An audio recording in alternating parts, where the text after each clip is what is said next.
I pledge allegiance to the flag of the United States of America and to the republic for which it stands, one nation, under God, indivisible, with liberty and justice for all.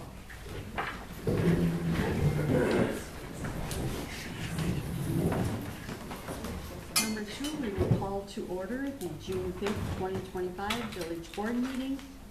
3, roll call shows all trustees are present, all officials and staff are present, and our attorney Ashley is present. 4, agenda changes. Are there any? 5, consent agenda. A, May 22, 2025 regular board meeting minutes. B, licenses and permits as presented. And C, presentation of accounts and other claims against the village. If there are no questions, I would need a motion to accept. I just have one minor, on the minutes, the motion to go into closed session. It's just a typo, 6, 8 ayes to, should be 5, I'm pretty sure. Because there wasn't 6 of us here. Thank you. You're welcome. Okay.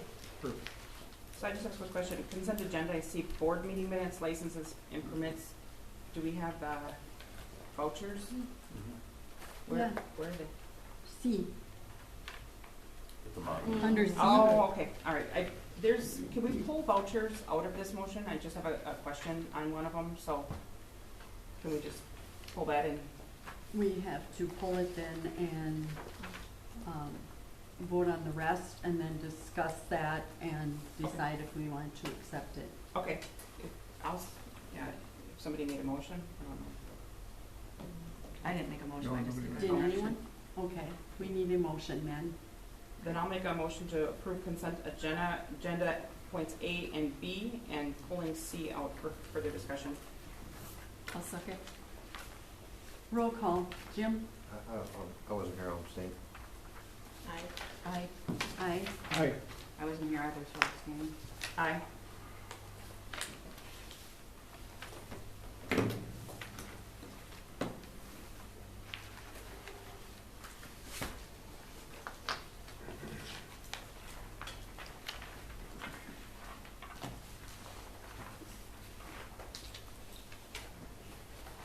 What are you questioning?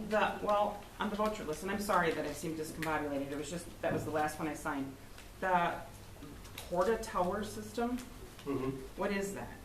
That was to keep pressure in our system when we drained the water tower to paint it. Okay. So was that part of the initial expense? Like, did we approve that? Because it's over 5,000, that's why I'm asking. Right. It was something that we found out about the day before they came in to paint it. So we made an emergency call to do it in order to make sure we didn't have any problems when they pulled it down. Okay. But is it something that, do we have to do anything special for that if it's over 5,000? Wasn't sure. I just watched for that when I signed vouchers.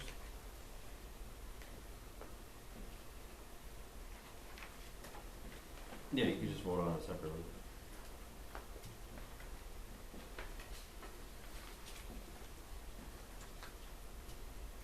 So you, I don't know if anyone wants to see it. It's just over 5,000. When I sign vouchers, I always look at the amounts, and if it's over 5,000, that's when we question it. so is there someone else that could have done this, or you would have gone out for bids, or it was an emergency thing? Yeah, it was a pretty specialized thing.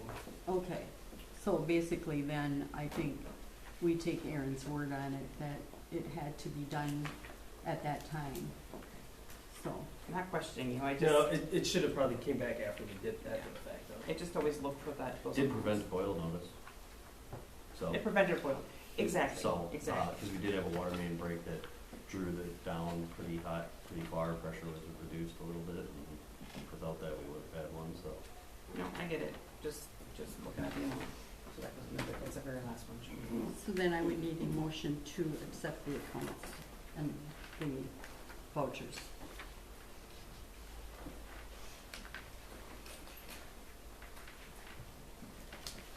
Anyone? I can make a motion to accept the vouchers. Is that what you call it? Or accounts and vouchers? Yes. I'll second. Okay, roll call, Jim? Aye. Aye. Aye. Aye. Aye. Motion carried. Okay, then we will go to 6, pre-registered citizens to be heard. Are there any? David Cushman, 211 Oak Knoll Court. Is there an opportunity to speak? Yes. Yes. Okay. Thank you. Good evening, everyone. My name is David Cushman. I'm a newer resident to Hortonville. Moved here about 2 years ago, right across from my neighbor, Bob Jewell. I was born and raised in Wisconsin, went to UW-Madison, graduated in 1981 with a BS in electrical and computer engineering, and was immediately hired by Motorola to work in cellular. So I moved to their headquarters in Schaumburg, Illinois. In Illinois, I lived in Lake Zurich, population nominally 20,000. During that time, I served as vice chairman of the Zoning Board of Appeals. Then I joined the Plan Commission. During that time, I served as chairman of the Plan Commission for over a decade. Lake Zurich was rapidly growing, and we wrote a lot of zoning laws. Also during that time, I was selected by Motorola to represent Motorola in Washington, D.C. Starting in 1986, the cellular industry manufacturers began meeting with the FCC, FBI, DOJ, DEA, and congressional staff on interpreting Public Law 103-414, Communications Assistance for Law Enforcement Act, better known as wiretap for cellular. That work had some similarities to my Plan Commission work. Words had meaning, and the structure of the rules had to be clear and unambiguous. The law was written by lawyers for lawyers, and our work was to turn it into an industry standard with words that engineers could develop to. For example, what is the meaning of the word expeditious when the law says that the content of an intercept must be passed to law enforcement expeditiously? Seconds, minutes, hours, days? In the context of these experiences, I was surprised to learn through Paul Hanlon that the village administrator of Hortonville believes that if there is no provision for something in the zoning ordinance, then it's prohibited. I disagree with this conclusion. Using a word search of the ordinance, I could not find a provision for flagpoles. So that means there's a lot of red tags that have to go up in this village for flagpoles. There's no provision for that. I made contact with Paul Hanlon with regards to an antenna tower related to the amateur radio service. The amateur radio service has existed since the early 1900s and made the first transatlantic radio communications, and has for many decades provided emergency radio communications assistance to first responders during emergencies when electricity and wired and wireless communications have been put out of service. However, the village administrator has deduced that antenna towers related to the amateur radio service are not allowed in Hortonville. When I searched the Hortonville village zoning ordinances, there's a paucity of the words antenna or tower. It appears only applicable in section 6-4, placement of satellite dishes, permit required fee. It says, quote, no television receiver, tower, or satellite receiver shall be placed in any front yard setback, which is very odd language because I've never seen anybody put their television or satellite receiver in their front yard setback. And it's odd that there's no mention of antenna because you can't use a television without an antenna. In conclusion, I bring to your attention memorandum and opinion in order in PRB 1 before the Federal Communications Commission in the matter of federal preeminence of state and local regulations pertaining to amateur radio facilities, adopted September 1985. It's kind of lengthy, but I'll read just a couple sentences from it, which include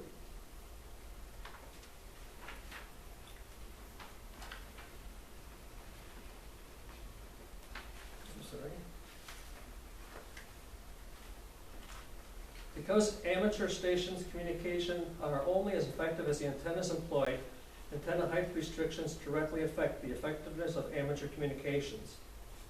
Some amateur antenna configurations require more substantial installations than others if they are to provide amateur operator with the communications that he or she desires to engage in. This was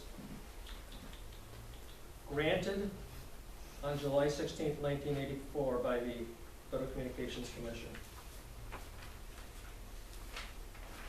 In light of the memorandum of opinion and order, the Village of Lake Zurich completely rewrote the zoning ordinances to be in compliance with federal preeminence. I think it is in the best interest of the Village of Hortonville to expeditiously review the Federal Communications Commission declaratory ruling regarding federal preemption. No doubt everyone would like to keep legal costs to a minimum as I pursue this matter further. Thank you for your time. Thank you.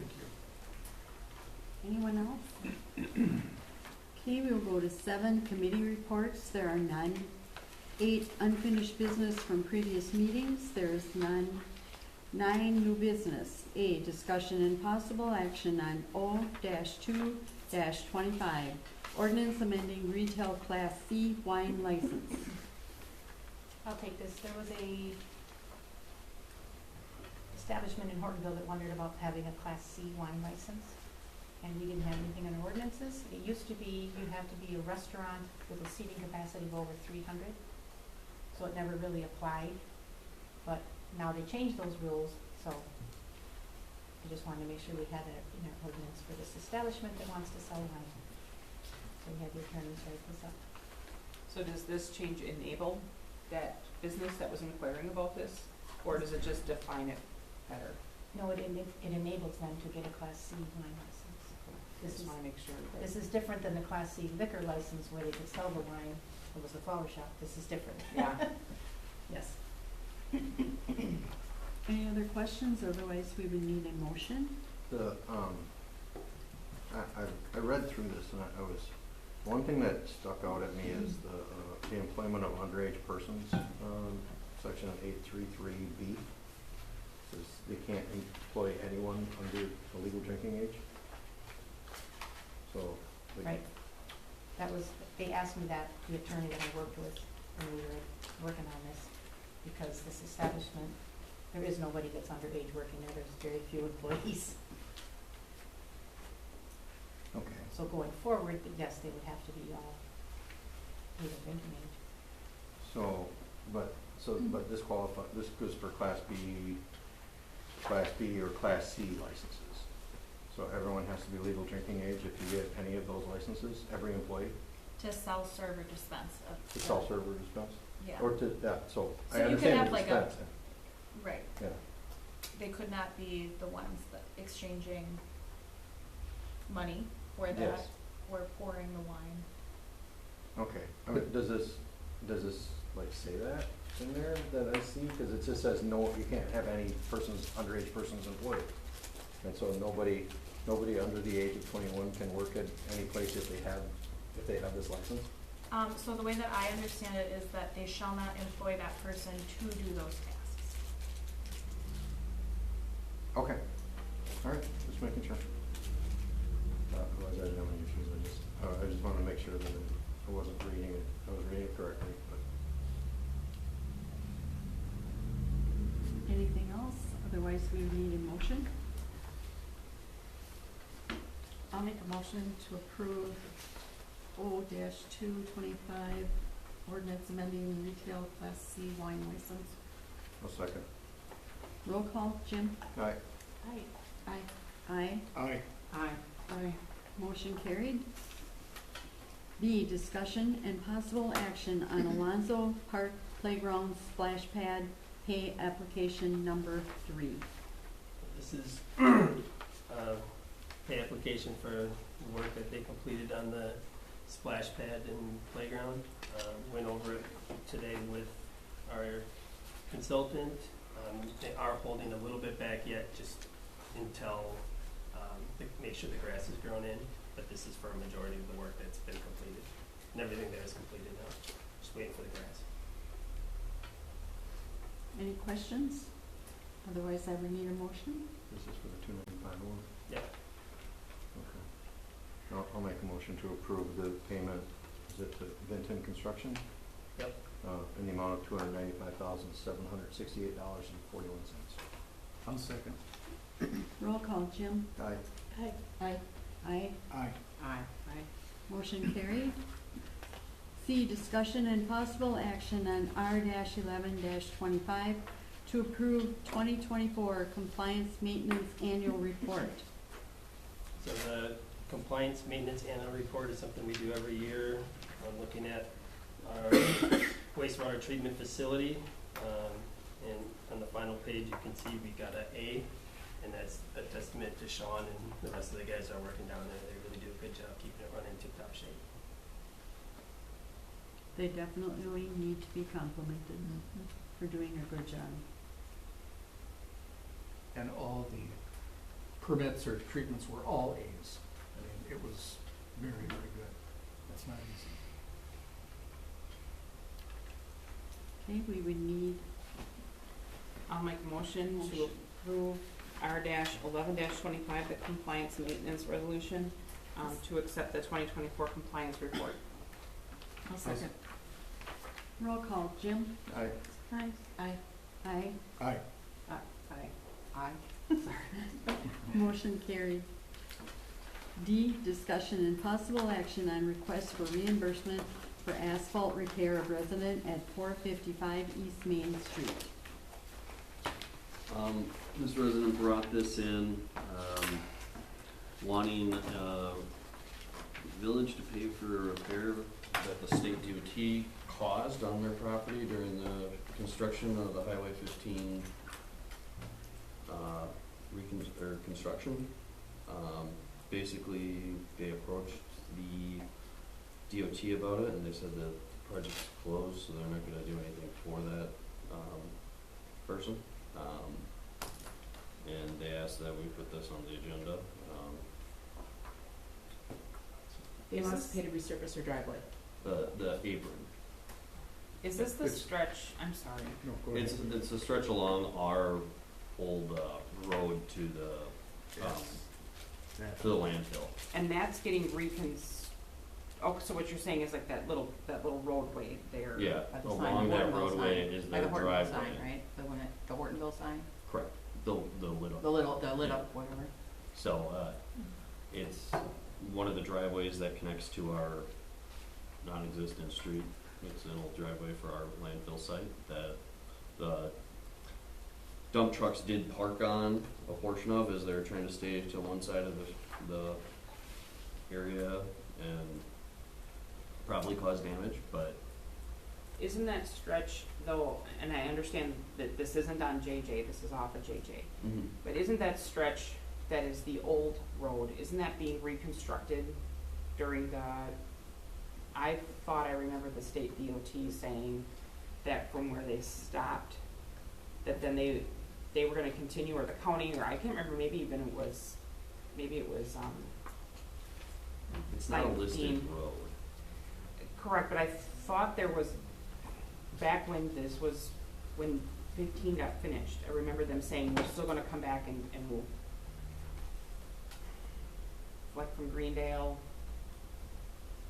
I don't know, I just remember something, I'm just wondering if if that area is going to be under any kind of new reconstruction in the next couple of years, that this would be covered?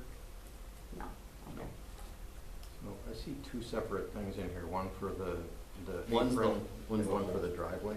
He's just asking for reimbursement for the apron, but the driveway was part of the same quote that he had because he's having the driveway fully redone too, so. Okay. Has anybody looked at that from the village here at all? I drove past it Yeah. today and they were repaving a driveway of the home of this individual, Right, blacktopping it, but it didn't look bad as far as I could tell. But yeah, I went and took photos of it at the time. I think that I was told about it about 6 months ago. And I told them that we would need quotes before I bring it to the board, because I have no clue what you're asking for, so, but I didn't see I mean, I saw a little bit along the apron, but I don't know, I can't tell what's wear and tear and what was the before, so that's usually why, I mean, we take before and after photos along our roads, for that reason, when we're doing reconstruction, so that we know if we end up damaging a neighboring property owner, they have evidence of it. So the apron is technically the right of way, correct? Yeah, All right. And most of the time when we redo those though, we Yeah, charge them back to the homeowner, yeah. so. so like when we go to do Main Street and the aprons on Main Street all get redone, the homeowners are paying for those aprons, Right, not the village. most likely. Mm-hmm.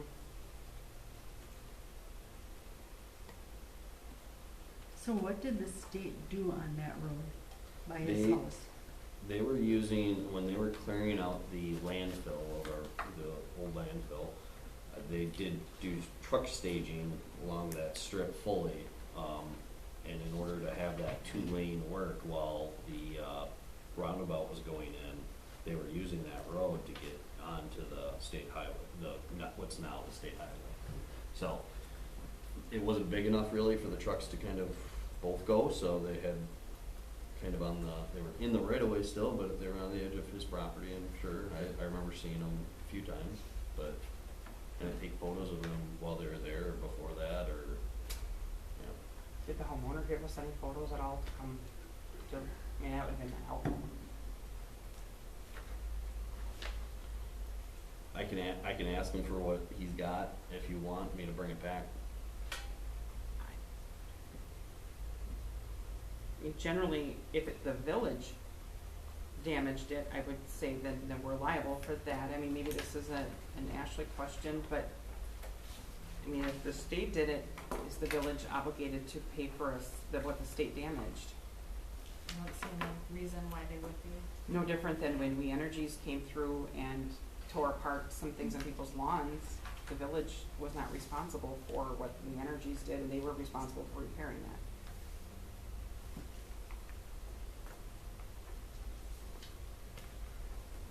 I don't see how this falls to us. I don't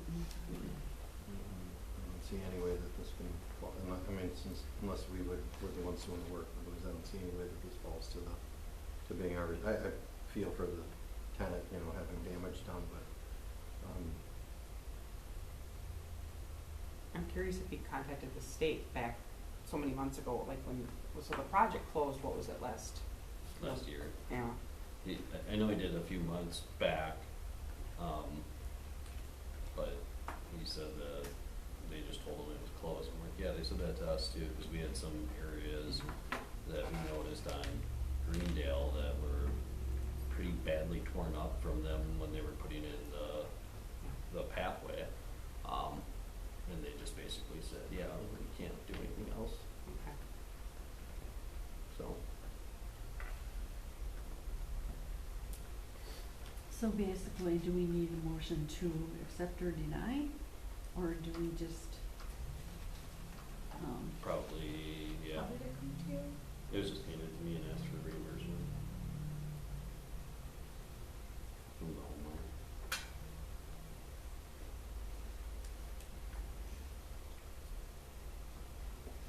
Yeah. The reason I'm hesitating, I'm thinking through what sort of notice, if it rises to the level of a claim. I don't think so. But sure, I think Nathan's correct. If we could have a motion for purposes of incorporating that into the minutes, we wouldn't need to provide any additional notice. any other questions?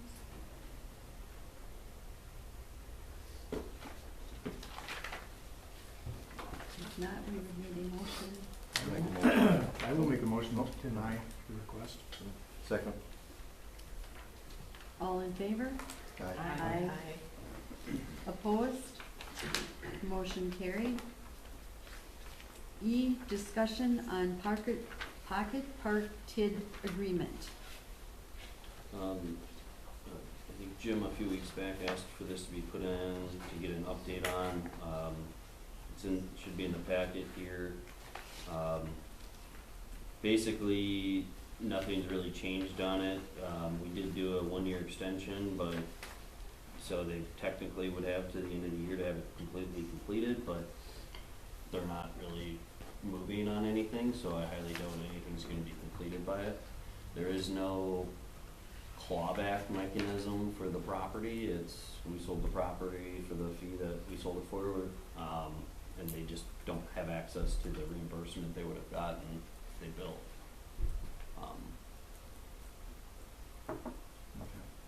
I just wanted an update Yeah. on where it was going, and, just so that way we could look back at it and say, you know, is this what we wanna, is this the same way that we wanna structure it in the future if we have another sale? Because ideally, we would have liked to have something that had the property utilized. So, you know, maybe that means that, you know, we just need to I think build in a clawback and. we probably should have just had a higher price on the sale, Yeah, and that way it makes it a little more attractive. I think the problem is your reimbursement of $7,000 is so minuscule for them to spend on a new build. Clawbacks are really hard to enforce. okay, One thing that, one option, depending on the project, is to offer a mortgage and then to forgive a certain portion of that if they add value to the property. So that could be something that we could build in the future. okay. Then it's there and it's existing. But as soon as someone turns over one shovelful of dirt, we have to go in front of a judge and say, well, they didn't do enough, and Yeah. now we want our property back, Okay. and we want damages. And it can be, that litigation can be expensive and uncertain. Okay. I just wanted to know what it was and make sure that everybody was aware that, you know, we could maybe make a better decision for it in the future if we have something come up like this again. Well, Any other thank you. questions for discussion? Okay, we'll move to F, discussion on food trucks in the village. This was asked to be put on the agenda for discussion. I did hand out a sample of the city of Marshfield's mobile food ordinance. I do know that there's a lot of municipalities looking at similar types of things. I think the attorney probably has a little more background on some of the legal challenges that are coming from these. Sure, so Gibraltar had one that was discussed among the municipal attorneys for some time. The argument there was that the ordinance was unconstitutional and that it essentially was eliminating food trucks in order to prevent any sort of negative impact that it would have on local business, on brick and mortar restaurants. And ultimately, the court determined in that case that it was an unconstitutional ordinance because it did have that impact. The same group, I believe, was looking at the city of Marshfield's ordinance. It had some issues with regard to, it was unclear, uncertain as to whether you could have food trucks on private property. They amended it, and then that group went away. And so that's why I provided it as an example, because I thought, well, it's been somewhat battle tested in the sense that it's had an outside party look at it and decide, probably not one worth challenging. So potentially that could be a starting point, but uncertainties with regard to, maybe to phrase it differently, it's just like renting out Village Hall, this room. We want to be sure that if we're going to allow for food trucks in public spaces, that we're doing it in a way that's fair and equitable. Do we have anything right now, any ordinances? Not directly related to mobile food. There's I guess for my only, temporary stores. my concern, food trucks are the rage, I realize that. But are they licensed? Are they reputable? Are they safe? because I can see any number pulling up into Alonzo Park, especially now, setting up, and what happens if they aren't licensed? What if they're not up to date? What if they're Right. not food safe? So, I mean, on the one hand, and again, I'm not saying this is the way that you would want to do it, it was just a starting point for purposes of the discussion. This ordinance allows for food trucks to participate in special events on city property, but only for those designated events, and once they have shown that they are properly licensed, and I don't know what Right. all needs to be done, you would know better than I would for that. But then, if we're going to allow for that, now your staff is gonna have to oversee that process, and so, you know, maybe it is easier to say, we're not gonna do it in our parks. Sure. I guess my only concern with that is just based on some of the wording here, I guess, how does it work with renters, right? So we have someone renting out the open air gazebo or the open air shelter, and they bring in their own food for an event. Is that allowed or not? Are they allowed to have a mobile food vendor at that event if they're doing like a graduation party and they want to have a mobile food truck there? That's for their event. I mean, I guess those are the kind of questions I think I would And have. would that be a special event? Right.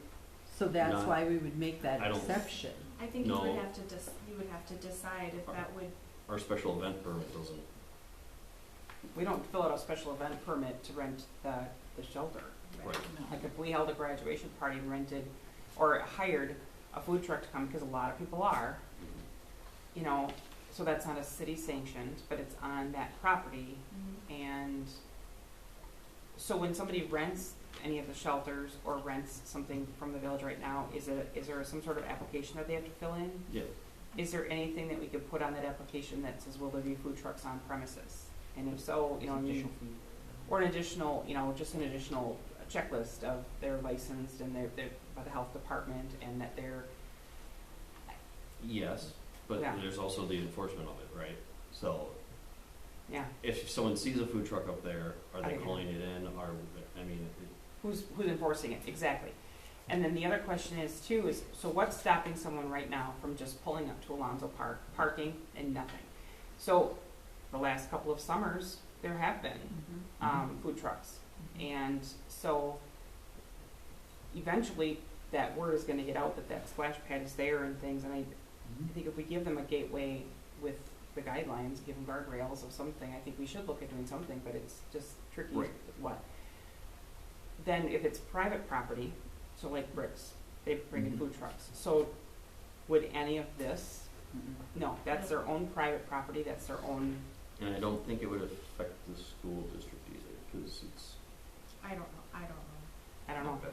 So- But with private property, yeah, that's hands-off. Totally Private hands property. off. And I haven't encountered that specific question of, okay, if we're gonna be renting out portions of our park, what if anything needs to be done for the people that are renting that space to bring in a food truck? And what's stopping the people who are at the other parts of that park from walking over? Well, and You know. that's just what I was going to say, is if they're allowed to bring someone in, who all can that truck serve? So those are items that would need to be Yeah. ironed out. I'm almost, you're almost sort of tempted to say if it's just there to provide catering, however you would wanna phrase that for that one client or that event, and they're not offering any services to the public. Then they would that have to be on a something rental that we would need agreement. to monitor? I I don't know, and how do you police that? Yeah. So let's say somebody's having a graduation party and somebody sees a food truck there, they don't understand it's a graduation party, they walk up to the food truck. So that vendor, so a lot of times with the food trucks at parties like that, there's no charge, right? So they're likely not charging them, or, if somebody walks up and says, is this for a party, and if, I don't know, I just feel like I'd hate for food trucks not to be allowed in the village. The other question that I did get, and I saw it mentioned city streets, the other question I did get is somebody asked if they could put a food truck in front of their business, in the parking stall in front of their business, if it didn't exceed so many hours. Could we, have somebody come and vend out, like onto the sidewalk, facing our business. So my initial reaction to that, and again, a lot of this is, I don't have a ton of experience in dealing with this topic, but it seems to me as though if it's gonna be on a public street, it doesn't matter if it's in front of your business or my business, it's fair game for the first food truck to get there, or the food truck that went Correct. through whatever process to ensure they had that time, however you do that. The question more was, is there a rule against having any random, like food truck on the street facing towards the sidewalk? So that they could vend from the sidewalk. I'm not sure that I'm totally following the So- question. So if we pass To an ordinance saying. prohibit food trucks on public streets, period. No, and this kind of touched on that a little bit, that it said something about nothing, sorry, we got it before the meeting, Request waiver for street use of food trucks, street use, yeah, it was adjacent some, to private property, section C1. C1, okay. The, in a public parking lot, sidewalk, or roadway. So, That says exception of city sanctioned events. yeah, so the question was, it was a business owner downtown, could I work a deal out with a food truck that they come and they're in front of my business and anyone can come purchase from them? But the way they have their thing opened, it's opened to the sidewalk. Is that allowed for that food truck to take that parking spot, which so many hours they can, right? But are they allowed to vend on the sidewalk? I think it just depends on what you decide you want to do with regard to public streets in general. Yeah, If they are allowed to sell on public streets, then if I'm following your question, could I call someone to come over and do that in front of my business? Sure. I Sure. don't see why not, as long as that's not violating some other, as long as they're not blocking the sidewalk, right? So whenever we're talking about ordinances that may or may not interfere with constitutional concerns, they need to be very narrowly tailored to affect a certain result. And nothing beyond that, right? So we need to be able to justify it, likely from a public health and safety standpoint. But beyond that, we can't have anything in there that seems to give some sort of suggest favoritism for one group over another. And not just for all of the people out there vending through food trucks, but people selling food. in general, like In at general in the restaurants and that village. sort of thing. Because then that was the question came up too. Well, I'm not a restaurant, but then I've got neighbors that are restaurants, and I would hope that, this is just pulling more people to the downtown area. But you had said, one of the first things that you had talked about was that the food trucks hindering the restaurant industry. So in that was part of the rationale in, I believe it was Gibraltar, for prohibiting food trucks. Okay. And that was discussed at the board level, that we don't want these here because it's gonna have a negative impact on, these however many restaurants that have been here for a long time or are established in the community. But that's what they found unconstitutional. And that's what correct? they found unconstitutional, is you can't prohibit that kind of sale in favor of another kind of sale. Okay. If they had made that ordinance specifically, if they had tied it to public health, safety, and welfare, I think it would have been a much more difficult case for whatever group outside of Manhattan that ended up taking it up and trying it. And I'm sure they're doing that all over the country. Just cherry picking ordinances, they'll review as many as they can and try and find ones that have issues and. What I worry about is if we've had, say for example, 10 food trucks that want to go to Alonzo Park, who's gonna decide we can only have 5 there? Because the parking just isn't available for that many people to go. But I mean, who's gonna not only enforce it, but who's gonna be the one that's gonna determine, yes, this food truck can and this one can't? Yeah, so it's probably order of who requests to be there during that time slot. I think that's why the city here has limited it to city-sponsored events, right? So if you're having a ribbon cutting and there are gonna be a lot of people there, you're gonna open it up, you're gonna advertise it, you're gonna have some notice on your website, and maybe when you max out, we only have room for 5, these were the first 5 to sign up, you max out. it becomes much more difficult, or I would imagine it would become more difficult for your staff to manage if it was every, Wednesday through Sunday, during park hours. But, that's not a legal concern so much as just something for you to keep in mind as you're thinking about how you would want for this to look. Understanding. Well, also, couldn't we have like an annual license? And that way at least we know these 10 vendors have taken on a license, the village is actually getting compensated somewhat for it. Yep. And we would know these are the 10 that may show up at any given time, at any given place. And with that license, we would know that they're certified, we would know that would be part of the license, the annual. Yeah, so I think that, the two things that immediately my reaction to that is we would need to ensure that the licensing fee is reasonable when we're looking at the work that's actually being done by staff here to review and to administer that licensing program. And then you still would probably want to limit hours, right? So like, I don't know what the hours of your parks are, but you probably don't need food trucks from 6 a.m. until dusk. Or maybe you do, I don't know. Well, to add to that though, so on the weekend, this Yeah. office is closed. Right. So who's so does our police department then have a list of those licensed vendors, you know what I mean? And is it their job then to, you know what I mean? To like, oh, is this on the list? I mean, that's a legit question, so like, is the officer on duty then? Are they looking at a list of these are the approved vendors and what are they doing, Yeah, so I think that yes and no, I mean. Yeah. Sorry, Chief, that's the benefit of having your own police department. Sometimes they'll take on those additional tasks for you that might not be taken on if you didn't have those resources here in-house. But, yeah, it could be handled a couple of different ways. It could be something where a citation is issued, or maybe we're not gonna renew whatever permit they have. Well, it says you can revoke it too if See. they fail. You could put something in there that. I don't really find it Well- much different than what we would do with alcohol licenses, bars after hours. I mean, it's it would just be an enforcement of an ordinance. That was But you need a list of who's licensed, Yeah, right? right, so. Or they might need to display something. They might Right. need to, yeah. For sure. I like the a lot of the way that this particular ordinance is already written, where it's only special events. I think they could have probably worded something in here to exempt catering services. So if there is a food truck that's coming in, they're not charging, you could consider that catering, because if somebody else is paying for the entire thing to come in. Other than, so we're at the splash pad, right, for the opening, and there was one food truck there and then another little stand.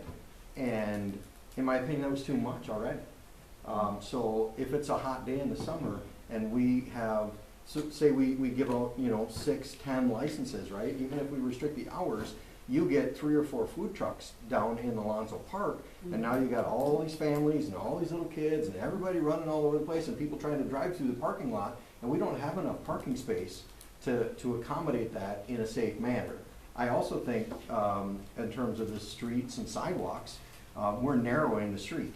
Now, you put a big food truck down on Main Street, whether it's facing the sidewalk or not, and you just limited the visibility significantly more than what a car or anybody else is, and that's gonna be there for an extended period of time for, whatever, if we would decide to say, it can go there for a couple hours. But I think that there's more than enough reason to look at this and say, we don't have the capacity to have these in our spaces on a daily basis in a safe manner.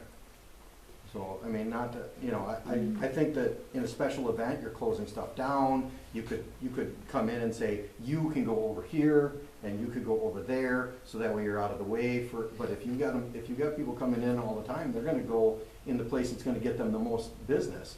And that may also end up being the place that has the most driving and foot traffic. And I think that we don't have big enough spaces to make that a safe option. Just so I'm understanding, is this happening often enough where it's seeming to be a problem? Is that what problem? No, I think the concern though is that the splash pad is going to start attracting. If you go past there, Yeah. I've driven past there a few times. The parking lot's always jammed. Yeah. And school isn't even out. Right. And yeah, school's not out and it's not even hot yet. Prevented So. I will tell you what I did this week. I contacted almost every business. And I will tell you that every single business that serves food in our village was very upset at the thought that we would allow food trucks. Because they said, you finally did something to bring people into our community, to know what we have. We pay taxes, we pay water and sewer bills. We do donations to the fire department. We support our community.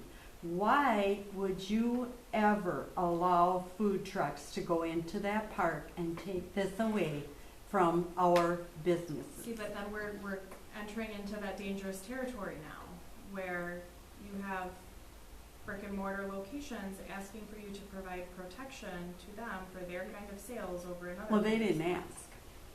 I asked them what their opinion on a food truck was. And they said they would like to see people patronize them because when the highway went around us, they lost business. And I think you can talk to every business, Quick Trip, the grocery store, the restaurants. And why would we allow food trucks in here when we serve food? We have establishments. But that's the problem she brought up with what they had at the other one, saying that you can't They choose be the one reason over for the your other. ordinance. Yeah. So, but I think that this allows to coverage for that because it's still allowing them in special instances. And I like Right. Jim's statement saying unless it's for catering purposes, which would be a whole separate, putting something in there around the catering aspect because someone may use a food truck for, as he said, a catering Mhm. option. So it doesn't, it still covers us for that as long as we add some sort of item in there for it. You know, we're not saying that they can never come into the village because like we say, they're at Bricks and Jim's having a graduation party, so he wants to bring in a food truck. Yeah, we're not saying you can't. That's a special event. We're allowing special events And I to don't, do this, like the circus, Mhm. you know, and Yeah, and I heard a lot of good comment about how there are public health and safety reasons for having an ordinance like this. I'm just cautioning you that when you start talking about how the splash pad and food trucks there might impact other businesses, I think that you might be getting close to the issue that Gibraltar had. and I don't think that we need to worry about, my opinion, I don't think we need to worry about whether or not who's being served by said food truck at a private event. If someone has a food truck for their graduation party, you know what? That's on the party person who's paying for that thing to manage who's going to buy food from there. If some person from the village is not part of the party and goes and uses a splash pad and decides to get a free meal, that's not something we can police, that's not our responsibility, that's whoever rented the food truck. But I don't think we need to even consider how we're gonna police or manage that part at all. Wait, would you still want them to receive some sort of permit to be Yeah, there? of course. Okay. I like when you said that, you know, you're renting the pavilion, you add something on the bottom, and I would argue that they should not be able to reserve it until they've provided said proof for the food truck that they're bringing. If they can't provide that, then they do not get to reserve the park. If that's what you're going to do. I would withhold the reservation for the park until they've provided proof that the food truck is following whatever that you would have to get anyway. And I would still require them to have a permit. I would say there should be a cost to having that. Yeah, I think so too, if you're gonna have your staff here reviewing it. Mm-hmm. So what constitutes a special event? So Well, I've that's come for- here that's for a for you food to- truck in the parking lot. You know, is that a special event? Was that library or what was that? It was a Well, I think special when I event. say special event, I'm saying you have control of your parks. So at the beginning of the summer, you're gonna presumably come out with a list of, these are our, like, village-sponsored events. Okay. Where we're okay to have food trucks come, if that's how you wanted to set it up. So it wasn't just open every weekend, it was, you know, we've got these 3-4 things, one for the library, one for the police department, whatever.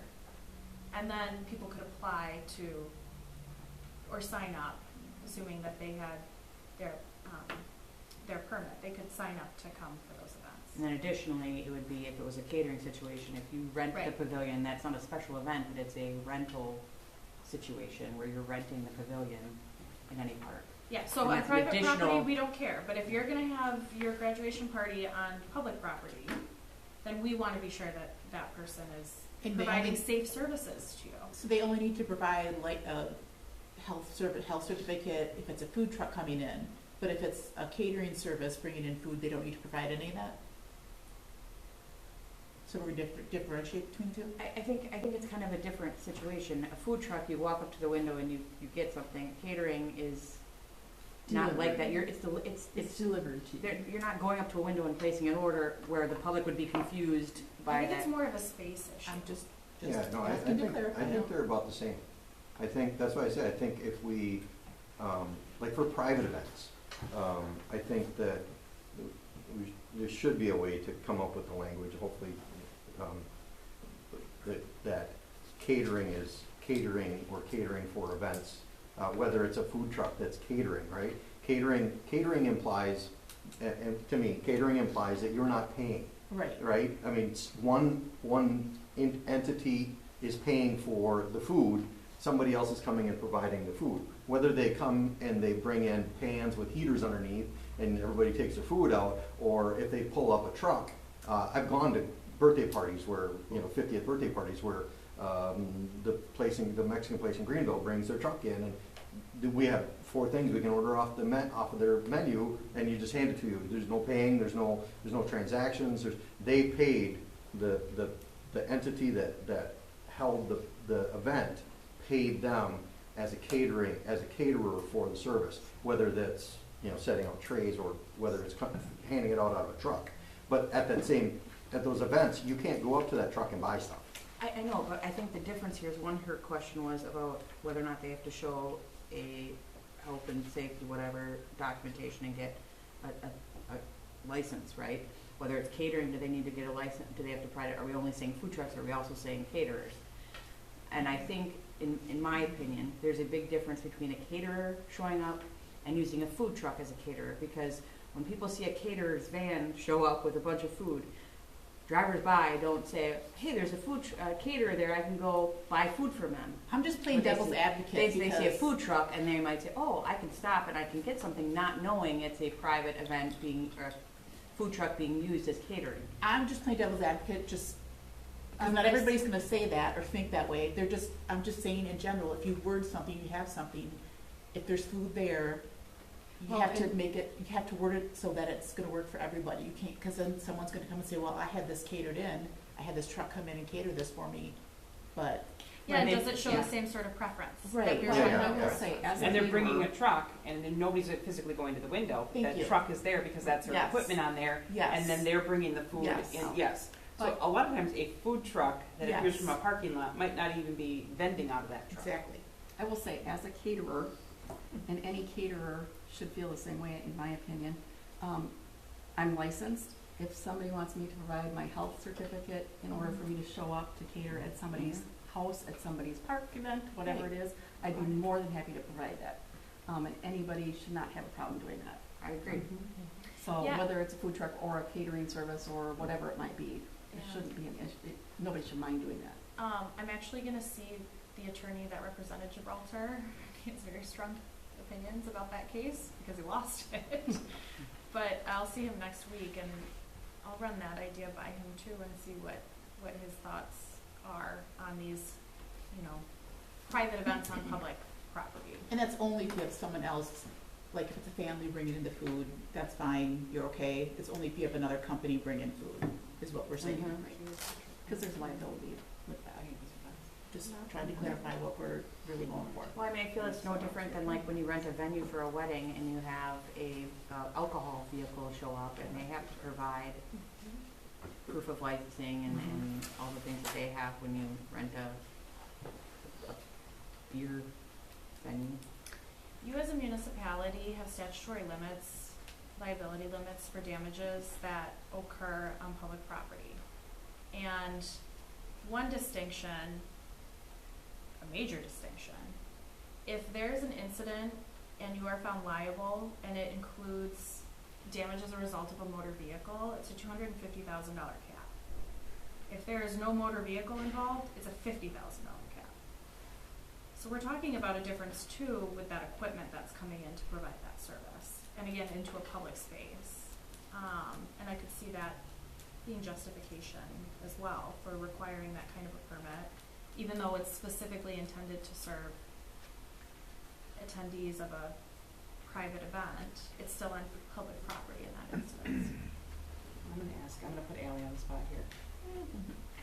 So for some of the library programming in the past, have we ever, I think of like Kona Ice, or I think of like, have we ever brought in those types of, it's not, I mean, we're all thinking like burgers and Mexican food, but I'm thinking like Kona Ice, they go to the school they're at the school all the time.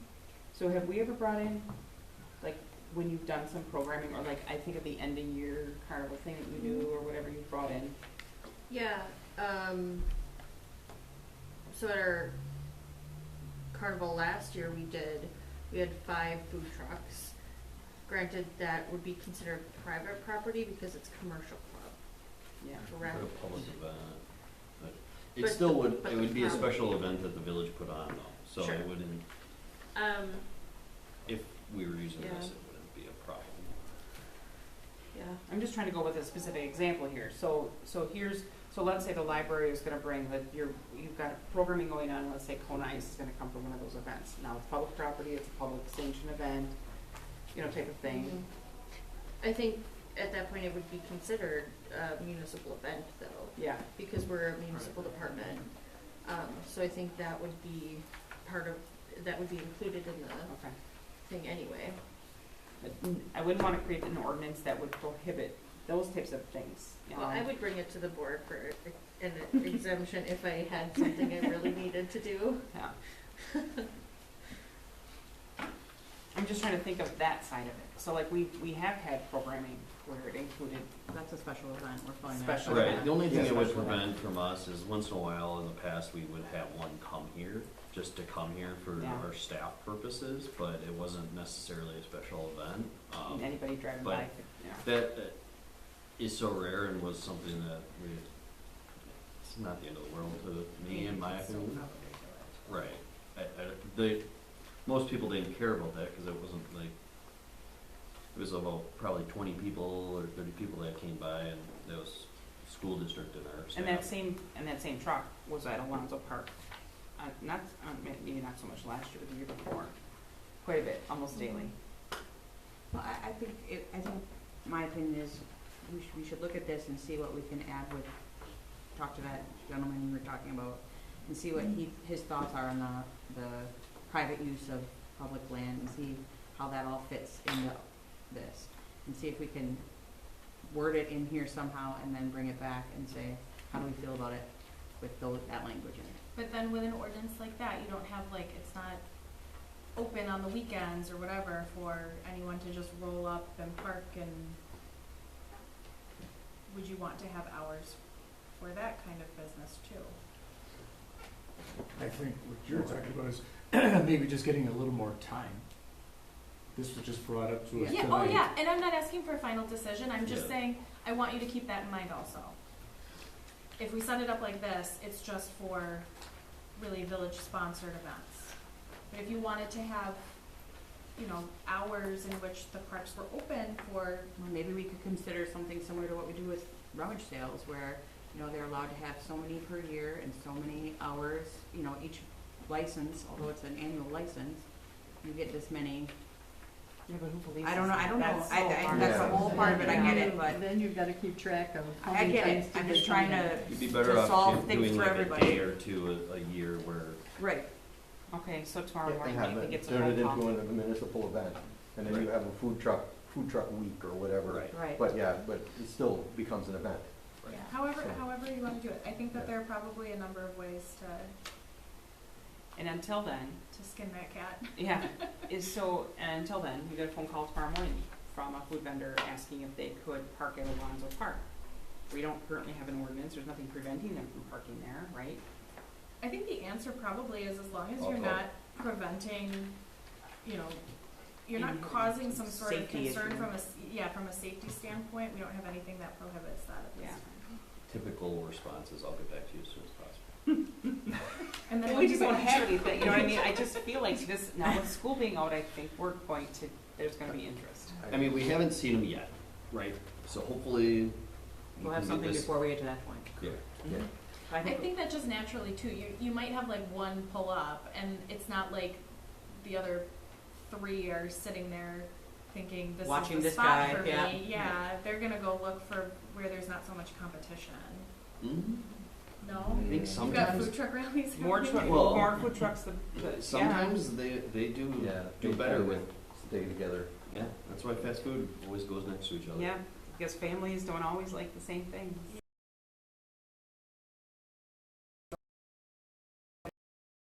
Food trucks are blocking the whole lot. Yeah. So then we're in agreement that we want something looked at and brought back? Yeah. So if you can look into that, Ashley, Yeah. would the next meeting give you time? Oh, In 2 absolutely. weeks? Yeah, because I think we're still in that brainstorming phase. Okay, perfect. Okay, then we will move to 10, report of village officials. A, clerk treasurer, Jane. My report was in the packet. Any questions for Jane? Actually, I have a real question, Jean. Okay. So I don't know if this, so the position for the utility clerk, is that under you or is that under Nathan? Me, You. oh, sorry, Jane, me, I thought it was me. So do the It is. phones, do the phones route, how do they route? Because I had gotten 2 calls this week that they were trying to reach the utility clerk, but they get voicemail and I just don't know how that works in the office. so it depends, right? So we have most phone calls, if you hit like an 8, it goes to our deputy clerk. Yep. I think 2 is probably water, or maybe 1 is. But if they're not in the office, it goes to their voicemail. It only gets really rerouted is if we set it up so that it is rerouted. And we typically, depending on how long they're expected to be gone, Okay. we might not reroute it. So if they're expected back like the next day, we typically don't. Well, the 2 calls I got, 2 completely different residents asking me, they're like, oh, I called and nobody's calling me back yet. I'm like, well, I don't know, maybe they're out this week or something. So then I just said, when I call, I hit 8. 8 is great. That's how I remember 8. 8 is great, which gets you Lauren. So, Right. or, that type of thing. I just, the question came up and I wasn't sure how that phone routing stuff worked. Well, and the voicemail needs to be changed. The voicemail, The yeah. voicemail is the wrong voicemail. Person. So that needs to be updated. Yeah. Because I got a person who asked as well. Oh, and maybe that might be part of the problem. They're getting No, an it's old, no? it's a former Yeah. Oh, okay. employee's voicemail. Okay, That hasn't been updated. Okay. So that's just something to get clean the house. okay. I have a question. What's the list on here for?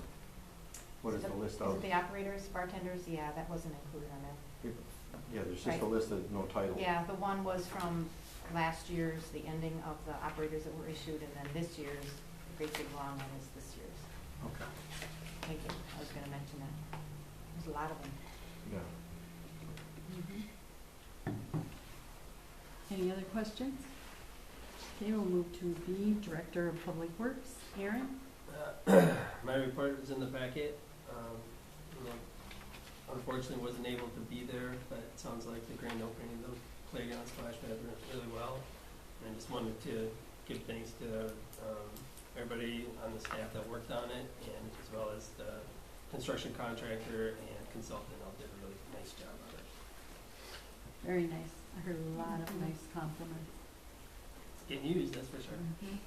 Well, no, I forgot when we were talking about the quote to sign up to pay for that. One of the, there's like 3 things that fill up with water, Mm-hmm. and then eventually they drop. One of them is leaking significantly when it fills up. So all 3 fill up, 2 drop, and then the other one takes a really long time because it's still leaking. 'Cause there's a bolt there's a rod that runs through the middle, and that's what they pivot on. But 2 of the 3, when the water fills up past that rod, and there's a washer. And the 3rd one, water's leaking right out from both sides of that. Take a So, look at it. yeah, I'm gonna take a look at that. That, and I think, somebody hit the sign over by Black Otter, the stop sign, on the road that runs up to the feed place. The sign's like, have like a 15, 20-degree angle sticking out of the ground. Take a look at that too, I didn't notice that. Maybe it's just the winter, but maybe somebody backs into it. Okay, we'll move to C, Police Chief Brian. Reports in the packet. The one thing I wanted to mention last meeting came up about the siren, I will have the maintenance contract, the 2-year contract, at next board. I don't know if this is a public safety question. I was asked if we could have some kind of, if even temporary, speed bumps on John Street by the Ball Diamonds, because there's been some pretty bad episodes of speeding through there, and with kids and older people and whatever. I mean, it's crazy to see. We saw down on the other end in the gravel parking lot, I'm assuming somebody younger, they were doing some wheelies, dust was blowing everywhere, gravel was spitting on cars, and then they came down John Street. And of course there's no gravel, but they were traveling quite fast. But it's not just the one episode, it's numerous, it's every ball game. You know, and if anything to slow down people a little bit. I don't know if you'd have to do something permanent or if it would be something temporary in the summer. I don't know. Is there anything? I mean. Yeah, I mean, obviously extra patrol requests can be put out, but, you know, I just sent one out. I mean, I feel like I'm sending those out all the time, like with the splash pad open now, like keep an eye over there, you know, so. Exactly. But I think that, you know, especially on the weekends, our officers do notice, I mean, it's crazy packed down there every weekend, it feels like, at Otto Miller, so I could definitely send something out. I don't know I as think far it's as a every night of long-term the week. solution. I mean, I think realistically, part of our plans is adding in sidewalks probably next year after the mill and overlay is done, so that there's actual crossings and not as much chaos, hopefully.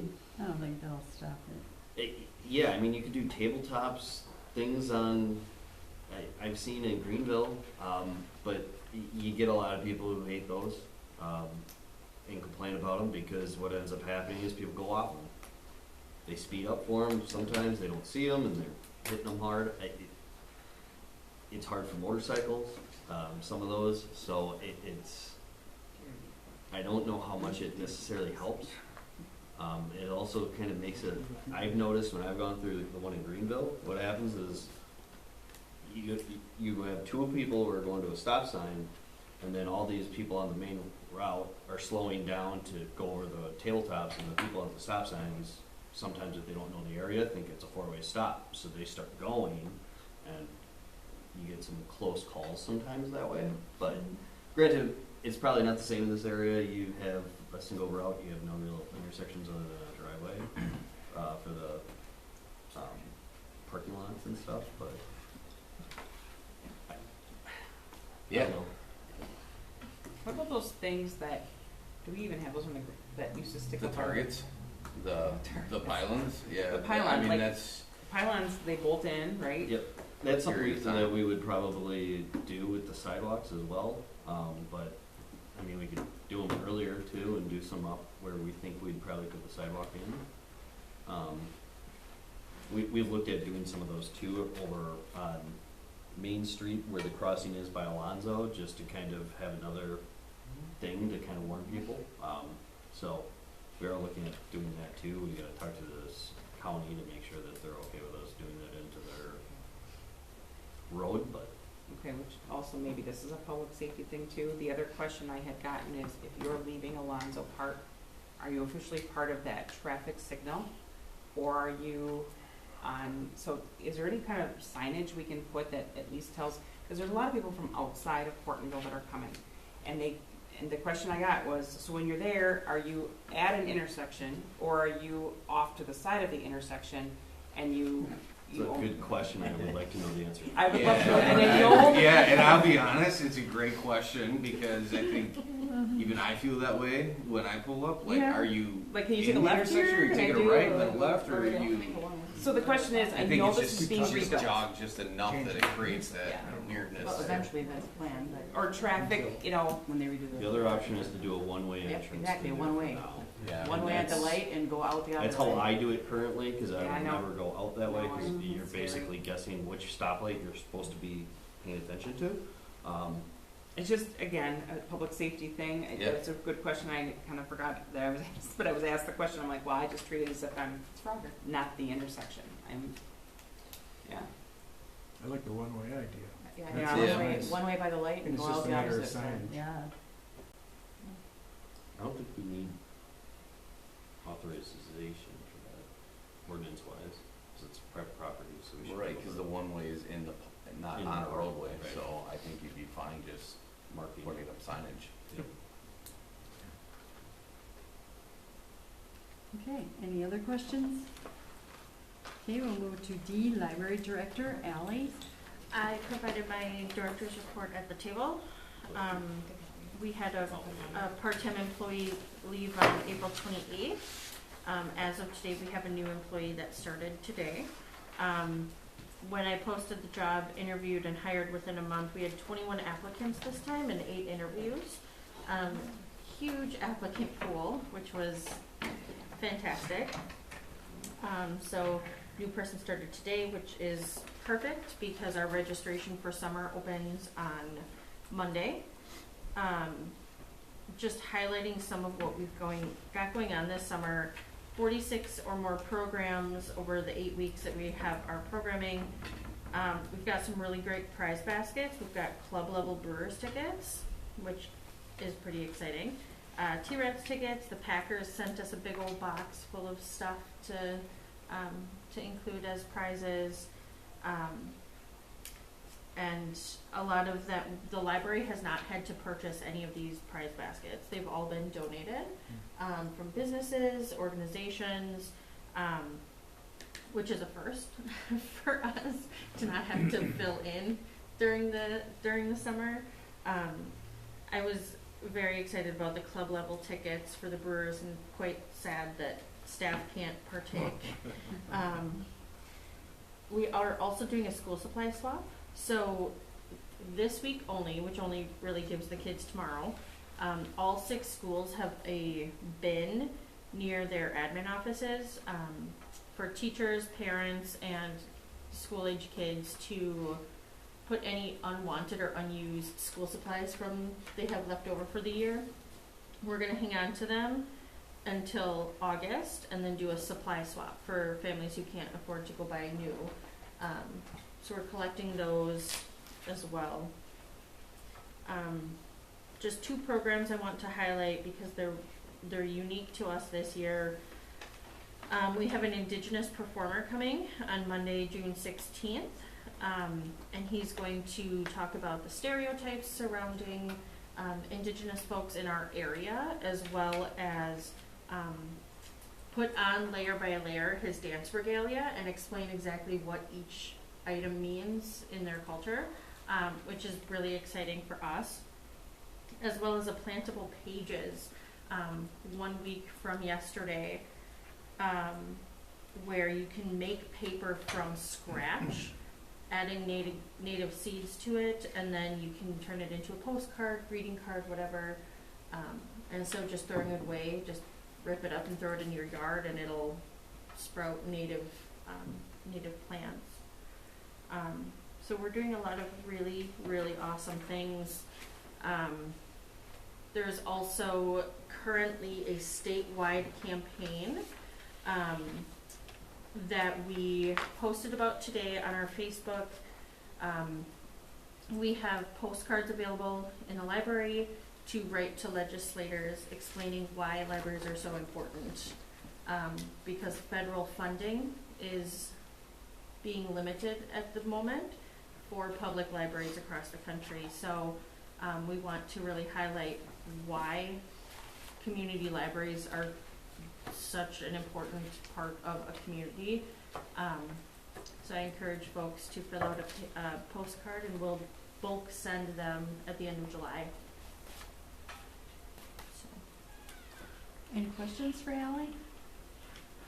Okay, we'll go to E, Attorney Ashley.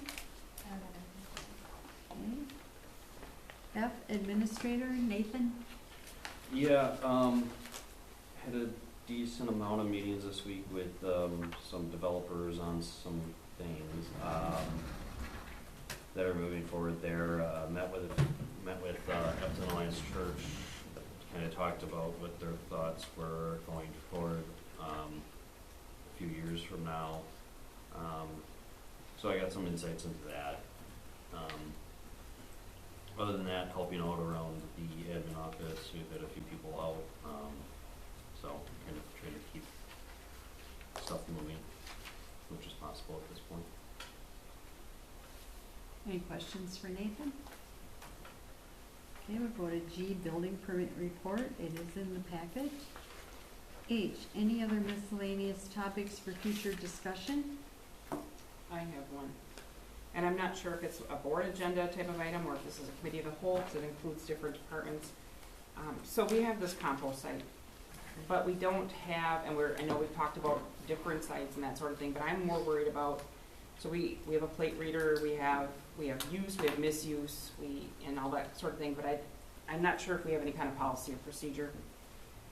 So I guess I'd like to look at a discussion between Public Works, the PD, the board, also talking about possibly doing fobs like Greenville does.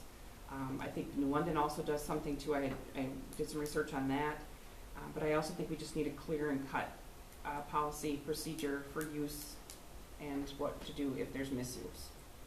So I don't know if that's a cow or if that's a board agenda item. I just think I would suggest a cow. I think staff-wise, we have questions that we need the board to answer as well. That would probably be good after the cow to have the board actually make those determinations, because we keep talking about it, but we've never really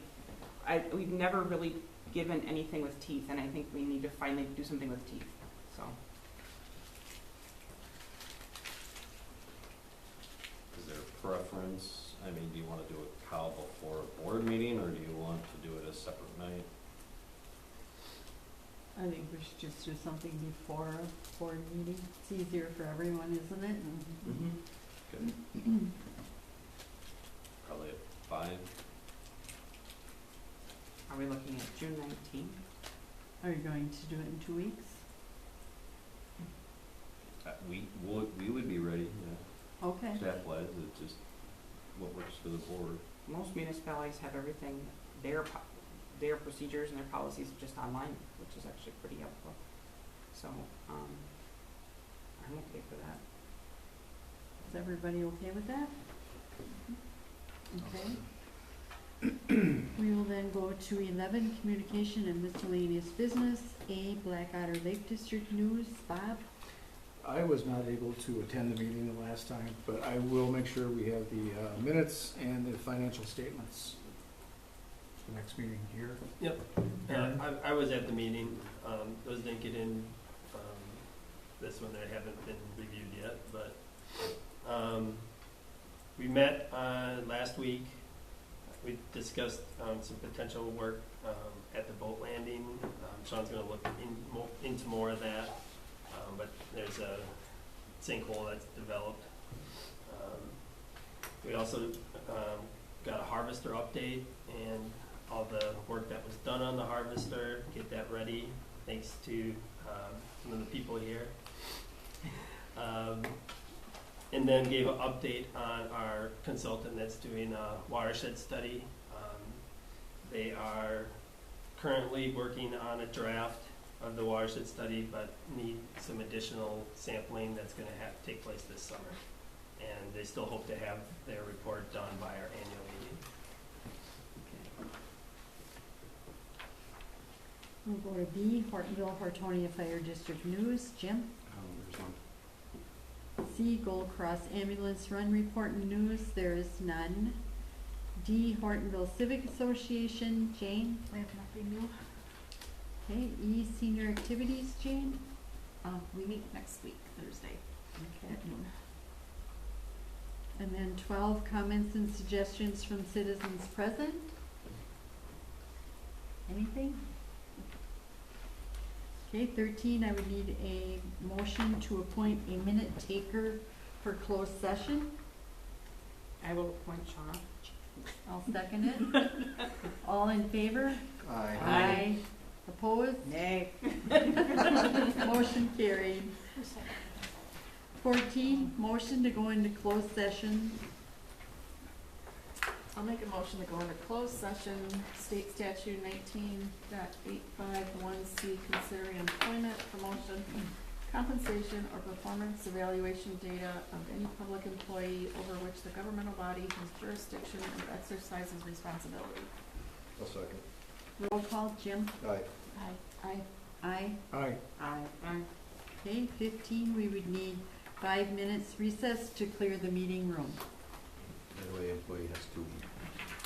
18, any action on matters discussed in closed session? There is none. 19, I would need a motion to adjourn. I'll make a motion to adjourn. A second. All in favor? Aye. Opposed? We are now adjourned at 7:53.